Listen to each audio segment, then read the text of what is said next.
Bonjour et bienvenue sur ma chaîne.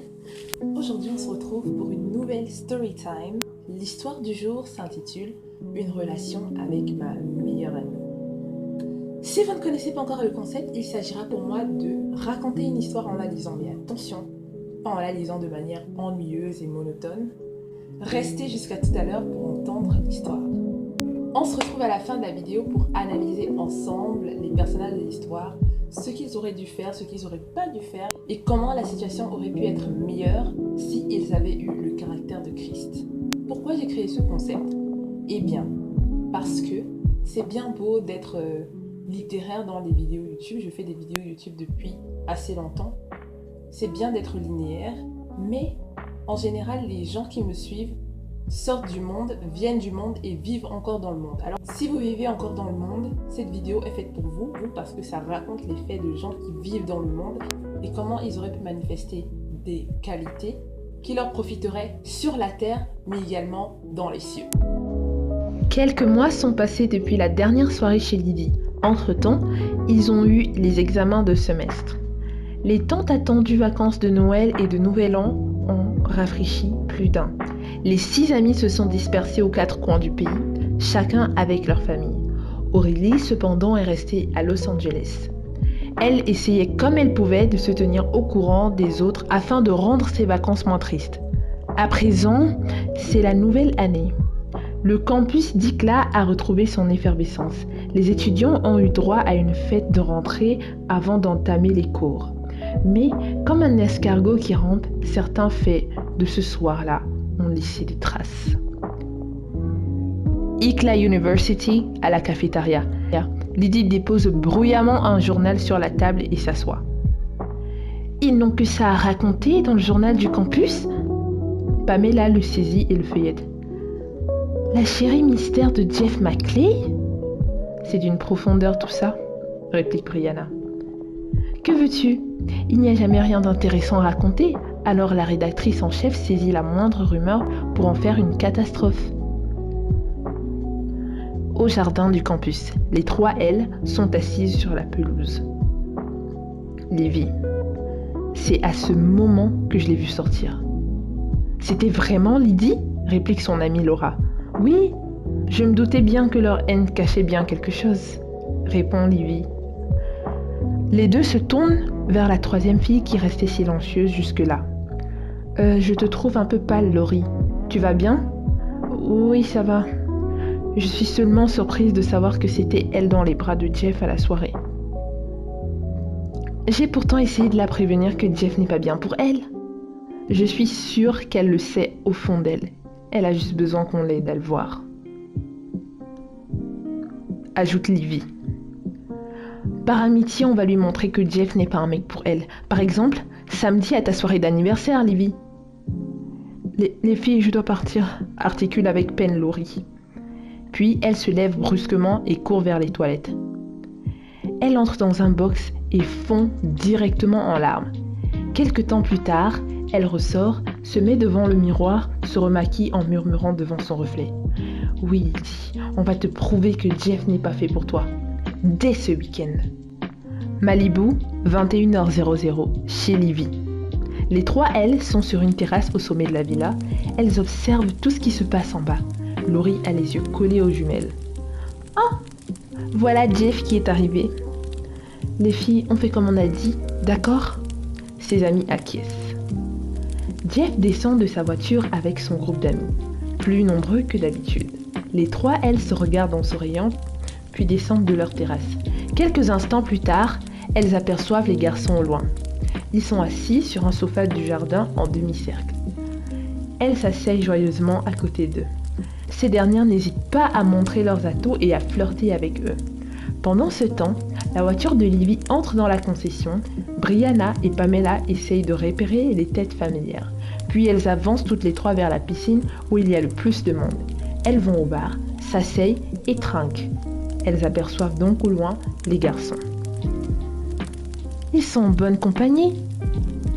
s'exclame Pamela. On peut entendre le rire de Laurie jusqu'ici. C'est apparemment Jeff qui la fait rire comme ça. Et Lorenzo est apparemment très drôle ce soir aussi, vu comment Laura le touche en ricanant. Allons voir ça de plus près. Elles arrivent à la table et les garçons se ressaisissent. Pamela et Brianna n'hésitent pas à se mettre entre Laura, Livy et leurs copains. Lydie, quant à elle, garde la mine. Elle s'assoit sur la seule place libre. Celle-ci est juste en face de Jeff et par conséquent en face de Laurie qui se cale encore mieux à côté de ce dernier. Laurie prend la parole. Lydie, j'adore comment tu es habillée ce soir. Merci Laurie, toi aussi t'es belle ce soir. Moi j'adore ta robe Lydie, très jolie. Ajoute Jeff. Elle le regarde à la fois amusée et gênée. Lydie, tu ne vois pas qu'il essaye de se racheter? Interpelle Axel. J'ai dit merci. Ah bon? Dans ma tête. J'ai entendu. Tu entends les pensées de Lydie maintenant? S'exclame Livy. Il me suffit juste de... Laurie l'interrompt brusquement. Et d'ailleurs, te racheter de quoi? Depuis la soirée chez elle, on ne se parle plus vraiment. J'ai envie qu'on se taquine à nouveau comme avant. C'est un peu tard pour penser à ça, non? Répond Lydie. Lydie, disons que les chamailleries c'était l'an passé. On recommence tout cette nouvelle année, d'accord? En passant, bonne année à toi. Laura prend la parole. Il paraît que vous vous êtes déjà souhaité bonne année tous les deux. Et même plus, ajoute Livy taquine. Tous se regardent interrogatifs. Vrai ou faux? N'ayez pas honte, nous sommes tous grands ici, ajoute Livy. Mais de quoi vous parlez? S'étonne Lydie. Alors le journal du campus ment? Dit Laurie d'une voix aiguë et chantonnante. Vous parlez du gros titre de la copine mystère de Jeff? C'est des rumeurs? En tant que présidente du club journal, j'ai demandé à ce que l'article soit retiré. Les trois, elles se regardent exaspérées. Je dis à l'oreillette qu'il n'y a pas que les journalistes qui ont vu. Oui, s'exclame Jeff tout à coup. Tous se taisent et le regardent. Vous savez quoi? Lydie et moi on sort ensemble. On a passé Noël ensemble à faire des bébés. Allez Lydie, à vous l'heure. Il se lève et tend la main à cette dernière qui le regarde comme ayant vu un fantôme. Mon amour, dis-leur tout.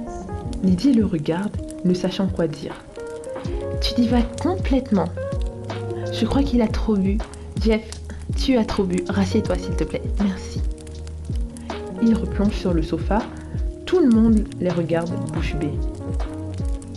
Avec une femme comme toi, je suis obligée de boire pour faire passer la douleur. J'ai terminé une bouteille de vin et ce n'était que l'entrée.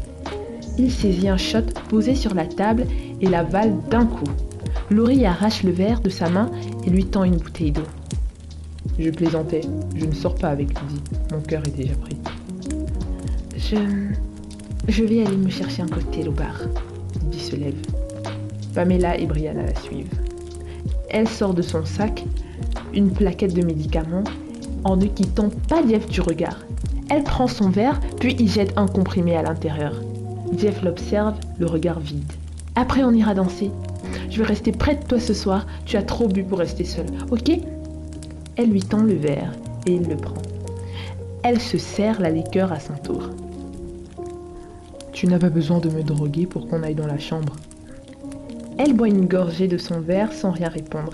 Jeff la fixe du regard et boit à son tour. Il s'adosse lascivement sur le sofa, somnolent. Tu vas bien, Jeff? Oui. Elle se lève et s'assoit sur ses jambes. Je suis là pour toi. Ils se regardent un moment, puis s'embrassent. Quelqu'un les voit et crie de surprise, ce qui alerte tout le monde. Quelques instants plus tard. Lydie, ça va? Demande Axel. Je vais bien. Pourquoi ça n'irait pas? Jeff t'a quand même déclaré ses sentiments et là il est en train de... Elle lui coupe la parole. Donc j'étais la seule à voir qu'il plaisantait? Axel, ton ami, c'est un plaisantin. J'ai de la peine pour Laurie, parce que demain, ce sera une autre fille. Tout à coup, Livy la saisit à l'épaule. Quand il disait que son cœur est pris, il parlait donc de Laurie. Qui l'eût cru? Lydie s'en va vers le parking et Lorenzo la stoppe en chemin. Il a trop bu Lydie. Il ne se rappellera même plus de ce baiser demain, t'en fais pas. Mais qu'est-ce que vous avez à croire que ça me fait quelque chose? Elle continue sa route, puis se retourne vers Lorenzo. Mais tu sais ce qui me fait mal?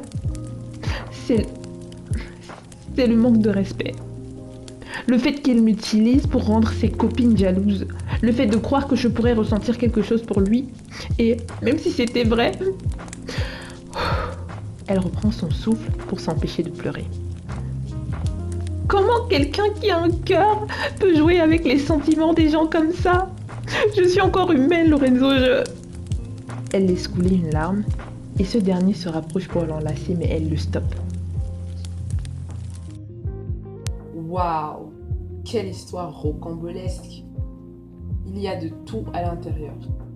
L'histoire commence par des rumeurs. Lydie qui dépose le journal, on parle déjà d'elle dans le campus de l'université. Il y a des rumeurs qui courent à son sujet. Ensuite, la scène qui suit, c'est une scène de commérage entre les filles. Et ces filles-là prennent la décision, la très bonne décision, d'aider Lydie à se rendre compte que Jeff n'est pas quelqu'un pour elle. Déjà, elle se base sur les rumeurs. Attention, ces 3 filles sont les meilleures amies de Lydie depuis la première année d'université. Donc, le fait de commérer, de se dire qu'elles vont montrer que ce n'est pas quelqu'un de bien pour elles, ça, c'est déjà un esprit de contrôle. Comme si ça ne suffisait pas à la soirée, Livy décide de pousser la situation encore plus loin. Lydie aussi, elle est assez bizarre. On ne sait pas qu'est-ce qui se passe, qu'est-ce qu'elle pense. Elle reste assez évasive. Même quand Jeff lui tend une perche, on ne sait pas. La situation est brouillée, on ne sait pas encore. L'histoire n'est pas encore finie, donc si vous venez dans la prochaine vidéo, on écoutera la suite de l'histoire. Et l'amie Laurie, justement, qui est la meilleure amie de Lydie depuis la première année d'université.